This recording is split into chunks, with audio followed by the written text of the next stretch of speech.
My parents think I am just a late bloomer, but my ex-girlfriend knows I am a parasite. In my heart, I know that my ex-girlfriend is right. I am 31 years old, dropped out of college during my freshman year, and have never held a real job for longer than 6 months. I scammed my way into disability benefits from the government for a while. Spent 3 months in jail for that. Sometimes I'll work a job just long enough to qualify for unemployment benefits. Those are my side gigs.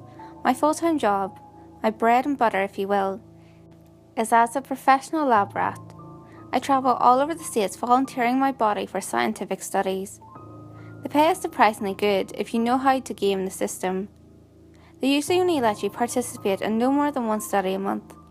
However, I have various false identities which allow me to continuously circle through studies all over the East Coast. Sometimes I'll fake medical conditions when studies have more specific requirements. So yeah, I'm a scumbag, but at least I know it. Some might say I deserve what happened to me, and I would probably agree with them. Everything was great up until last month. For the past 5 years, I've averaged $500 a week for only an hour or two of work. Sometimes even more if I could sneak into a cancer study. Yeah, of course I suffered from side effects. When that happened, then I would take a week or two off and rest. Typically it was just a little nausea, headaches or hair loss. Sometimes it was a little more serious, but nothing I couldn't deal with on my own.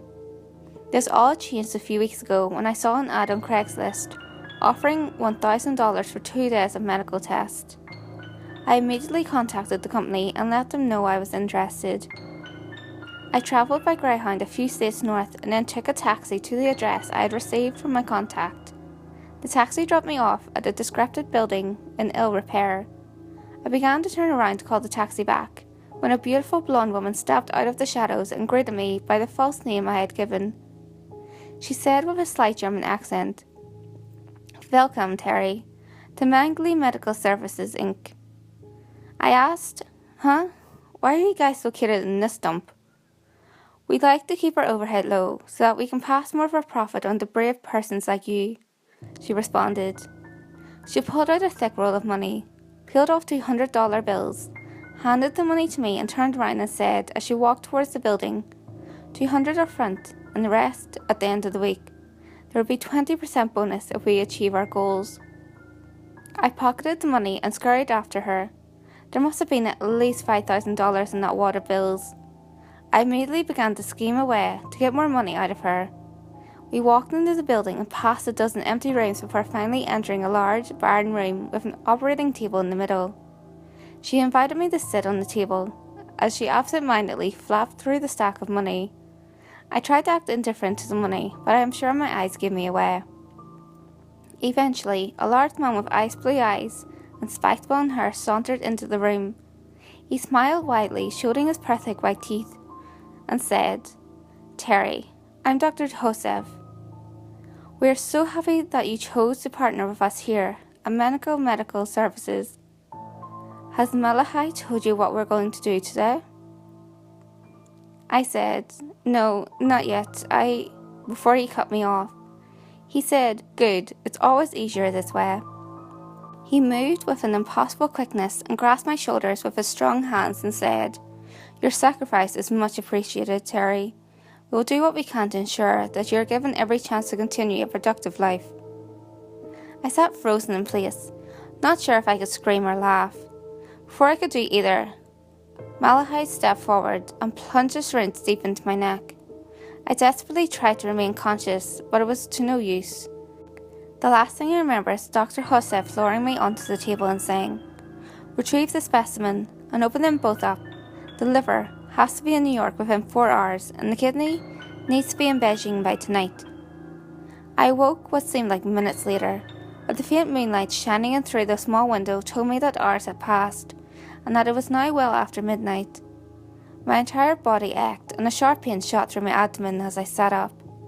When I brought my hands to my chest, I found that bandages had been tightly bound around my entire torso. I tried to remember what had happened during the past few hours. I recall passing in and out of consciousness, but everything blurred together. I remember Dr. Joseph's face floating above me throughout the ordeal, as well as screaming. Yes, high-pitched screaming, but I was unsure if it was my own, as it had distinct inhuman quality to it. I hobbled out of the building slowly. As I walked down the road, I realised that my pockets were full. I pulled out an envelope with 1,200 in it. My mood brightened a little, but I knew I was unlikely to come out ahead with this little venture. I figured that this would take me at least 2 or 3 weeks to recover from. Definitely not worth it, I decided. Or maybe it was, I thought to myself. Maybe I could finally qualify for her disability benefits. I limped along the road until a kindly driver offered to drop me off at the nearest bus station. I arrived back at home and spent a week recuperating in my parents' basement. After the second week, I removed the bandages and found a jagged scar going down the length of my stomach. I had expected as much, but knew there was nothing I could do about it. I seemed to be fine, and there was nothing I could really do about it, since I did not have health insurance. I went on with life, playing video games, watching movies, and figuring out how I was going to get myself some juicy disability benefits. The good times finally came to end last night. My mum ventured down into the basement, something she never does, and asked me what was going on. I started to give her the usual runaround when she stopped me and said, "Your skin and eyes look yellow. Have you been drinking a lot?" I told her, as much as I fuck up as I can, I'm not an alcoholic or druggie. She said, "You look like you have jaundice. You might want to get your liver checked out by a doctor." Memories from 3 weeks ago rushed back to me, and I distinctly remember Dr. Husseff's comment about getting a liver to New York as fast as possible. I told my mum that it might actually be a good idea to pay a visit to the emergency room. It took a few hours of waiting before a doctor would finally see me. I knew this was going to be hard to explain, so I didn't even try. I just pulled off my shirt and told him that I woke up with this scar. He looked at me in shock and said, "You didn't even call an ambulance or the police? What is wrong with you?" I felt fine. Didn't make a big deal out of it, I told him. He gave me a strange look and left the room. Minutes later, he came back with 2 important-looking men who identified themselves as the on-duty surgeons. One of them said, "Sir, we believe you might have had 1 or more of your organs harvested." I looked at them and said, "That is impossible. I am clearly still alive." One of them started to speak, paused, regained his composure and asked, "Did you respond to a Craigslist ad?" "Yes." "Did they have German accents?" "Yes." The 3 of them quickly left the room. About a half hour later, they re-entered with an older man in a dark suit who introduced himself as Detective Sparks. The detective said, "Son, we believe that you're a victim of an international organ harvesting organization. We've been finding bodies up and down the East Coast. They all share one thing in common: vital organs removed and replaced with pig organs."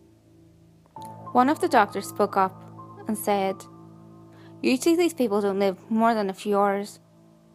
You're the first one that has been found alive. In fact, we have no idea how you're still alive. We would like to keep you here under observation. This would be the first case ever recorded of a successful animal to human organ transplant." I feigned terror for the benefit of detective and doctors, but deep down I was pleased. All of these medical experiments had finally paid off. Maybe now I can get on some of that sweet government research money.